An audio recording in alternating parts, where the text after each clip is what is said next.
Last season, they won the First Responder Bowl. They opened their 2024 season August 31st at home against Lamar. They're represented today by head coach G.J. Kinne and our student athletes, Ismail Mahdi, a junior running back from Murphy, Texas, and Jordan McCloud, a redshirt senior quarterback from Tampa, Florida.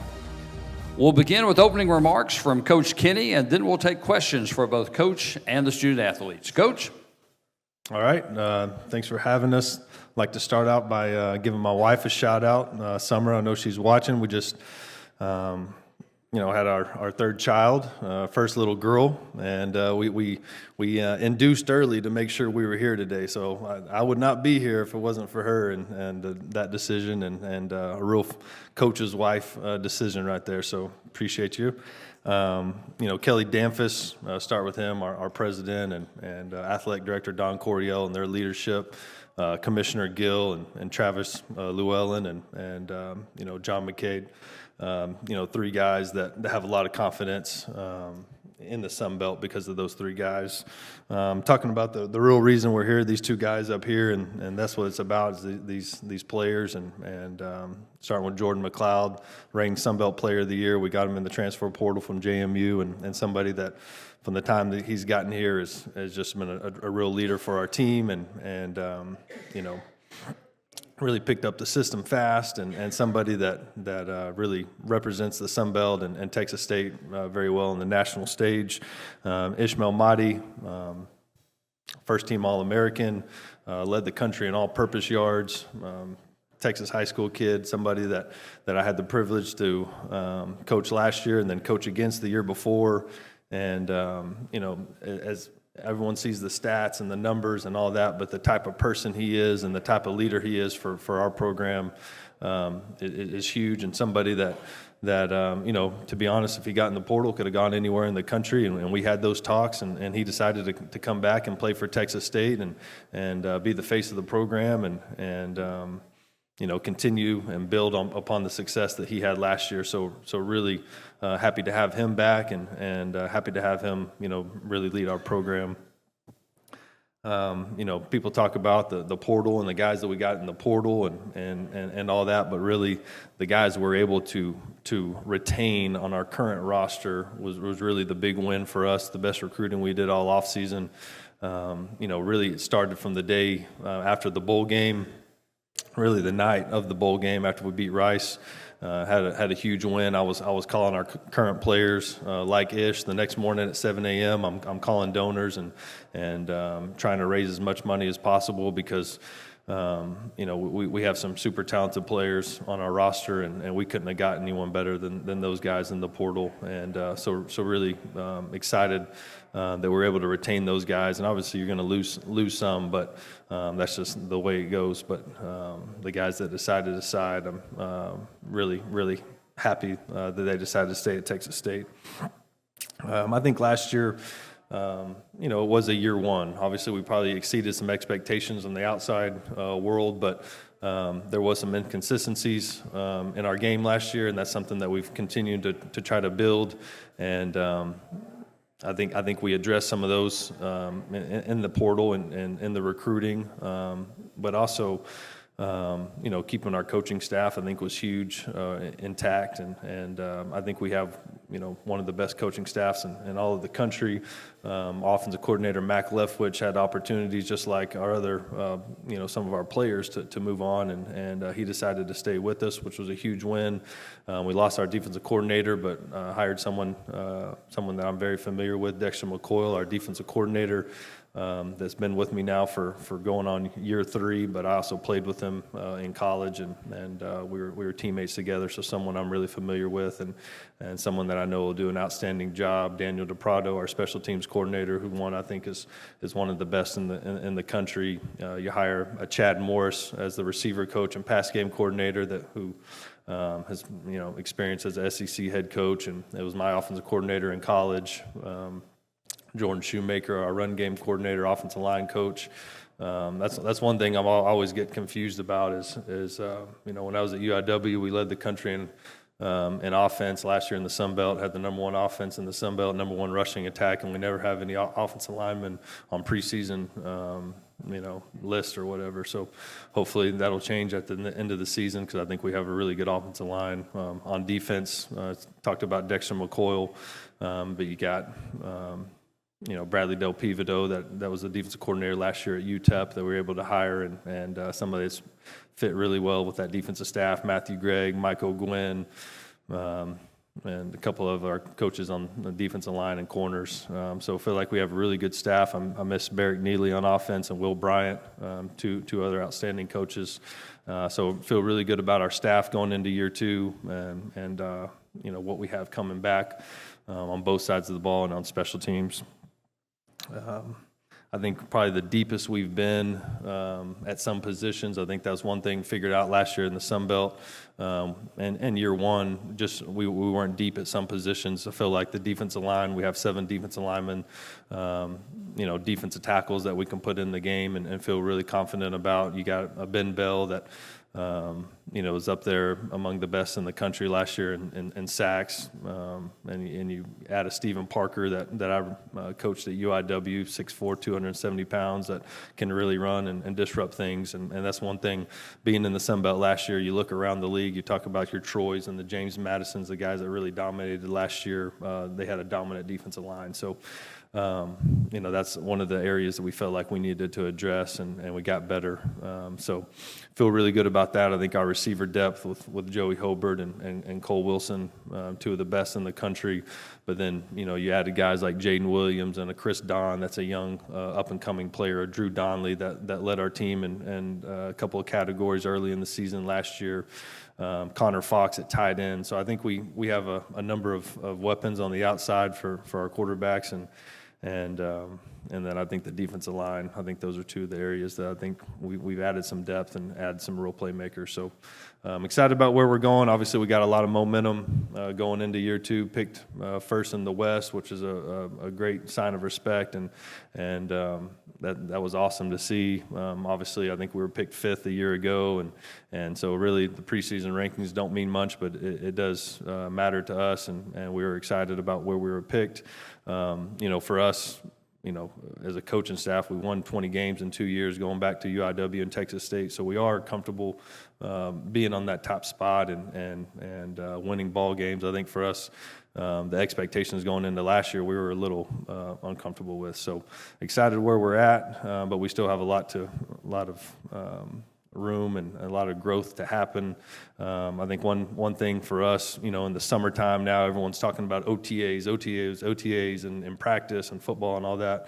I guess, I might be a young guy, but I'm a little old school, and when it comes to that, I think summertime is about strength and conditioning and running and lifting and getting bigger, stronger, faster, and continuing to build your culture, and you fit in the football when you can and within the carry hours, and that's what we did, and we'll get really going on the football next week. So with that being said, I'm usually not this long-winded, sorry about that, but any questions?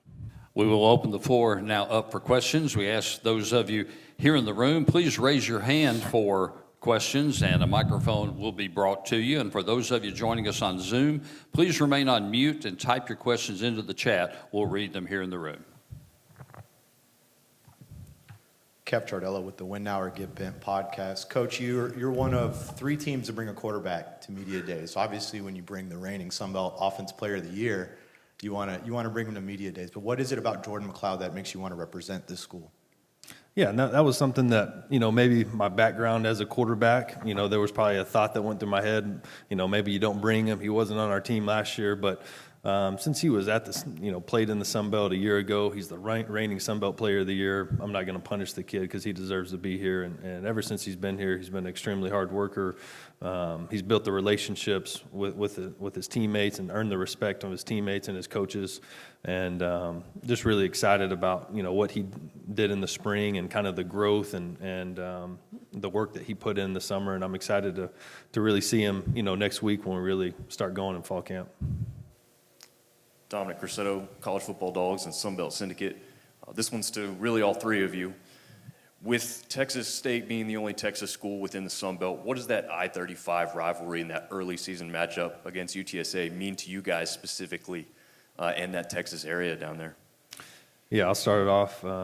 That's a huge game for us, and obviously my relationship with Coach Traylor, adds to that. And it's definitely a game that you probably hear about the most as a Texas State head coach. And then, on Twitter, I'm sure these guys see it, and we all see it. So I think it'll be a big game for us. And obviously we lost last year in a really close, hard-fought game on the road, and one that we wish we could have played a little bit better and talk about the inconsistencies in year one. So we got them at home this year, and I think we have a real chance, like where we're at. But also I know Coach Traylor is an extremely good coach, and they lost a couple of guys, but I think they'll be better pretty much at every other position. Obviously they're breaking in a new quarterback, so hopefully he's not ready to go week 2 on the road. Like piggyback off what Coach said. Yeah, it's a big game. Texas school, nearby us and stuff like that. Like he said, their Twitter, they talk a lot of smack and stuff like that. So we got to get after them this year. I'm new to it. Obviously, this is my first year here, but I'm excited for it. We get them week 2 early. It's a great opportunity for us, a great test for our team for the rest of the season. Craig Stevenson, AL.com. Coach, you have 4 games that are not on Saturday. Do you worry about that disrupting the rhythm of the season at all? It's something we've talked about as a staff, and we got a plan in place to combat that. But look, it is what it is. As long as other teams got to play on the same day as we do, I mean, it is what it is. I'm not too concerned about it. We'll get our guys ready, and just part of the game.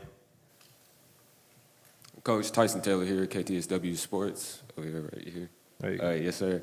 Coach, in your first year, you reinvented the football program from top down and achieved the most successful season in Texas State's history since joining the FBS. What are some goals you have set out for this team to take the next step in year 2 of Takeover Texas? I think for us, just being able to be at a place for consecutive years, it will be big for us. I think the culture is where it needs to be. I like where the roster is. I like our depth. I think we got the right guys in the right places at the key positions.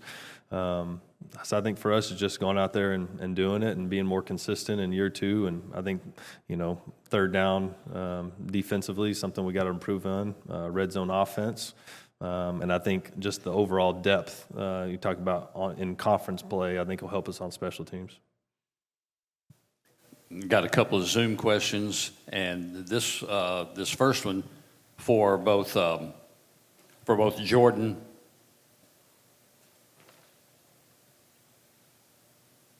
Okay, this is for both Ismail and Jordan. You have new players and you have returning players. You guys are among the new players.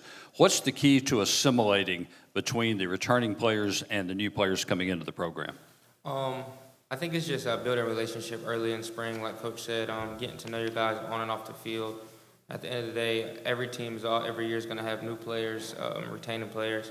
It's just, gelling with them in practice, off the field, building a relationship. When you have a relationship with your brothers off the field, that you just fight harder for the man next to you, and you're able to just rely on them and trust on your teammate and things like that. Yeah. Piggyback off what he said. Yeah, just building a relationship. Holding each other accountable, and pushing each other and stuff like that. And, that's how we build that team chemistry. It's just holding each other accountable. And a question from Colton McWilliams from the San Marcos Daily Record for Coach Kinne. Expectations at Texas State have risen significantly for the first time in a while at the Texas High School Coaches Association. You talked about how you're more accustomed when the expectations are high compared to last year. What is it about high expectations that make you feel more comfortable? Yeah, I think, for me, that's something I pride myself in being a winner. Look at the track record as a player, as a coach, been a part of winning teams and winning cultures, and credit that to the coaches that have coached me and the people that have molded me as a person and as a man. So I'm a competitor, and I don't like being picked 5th. I like being picked 1st. Kev Chardello with the Win Now or Get Bent podcast. We talked a lot about some of the great wins from last year, but there were some times we lost to Louisiana, the loss to Arkansas State, UTSA y'all mentioned earlier. What did you take from those losses into this season? Like, what did you learn from those games to improve how you coach and how the players play? Yeah, I think just the inconsistencies. A lot of those were on the road, besides the Troy game, and I think it's really tough to win on the road in college football, especially in the Sun Belt. You're talking about really good coaches, really good players, teams that are used to winning. And so, you got to bring it every week. And I think maybe different from, at least as a head coach, the previous place I was at, where you look on the schedule and you have one or two games where it doesn't really matter what happens, you're going to win. Where this in this conference, in this league, any given Tuesday, Thursday, Saturday, it doesn't matter. You can get beat. So you got to bring your A game every week because of the quality of coaches and players in this league. Thomas Terry with KTSW Sports.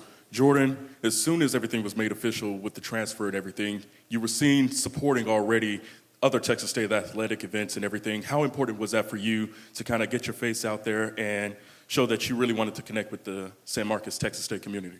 Extremely important. I wanted the fans to know how excited I was to be here. I'm excited for them to be at all the home games this year. I wanted to let the community know that I'm here to, I'm here to win, bringing a winning attitude each and every day, and just want to, show the fans love and support, and thank them for supporting me.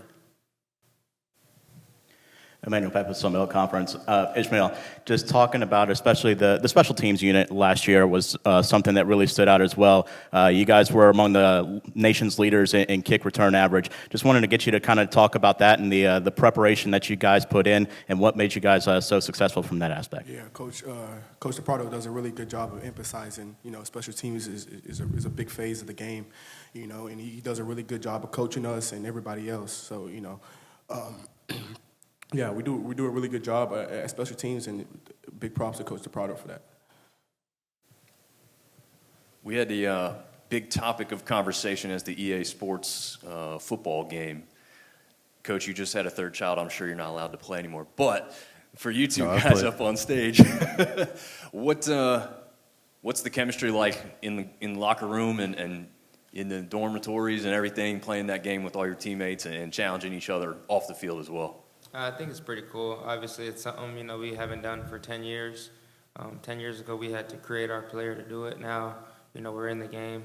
So obviously, it's a blessing and it's an amazing feeling. You don't have to create a road to glory, anything like that. You're already in the game. And just competing with your teammates and stuff like that, obviously, it's going to be a lot of Texas State versus Texas State, but it's still fun at the end of the day.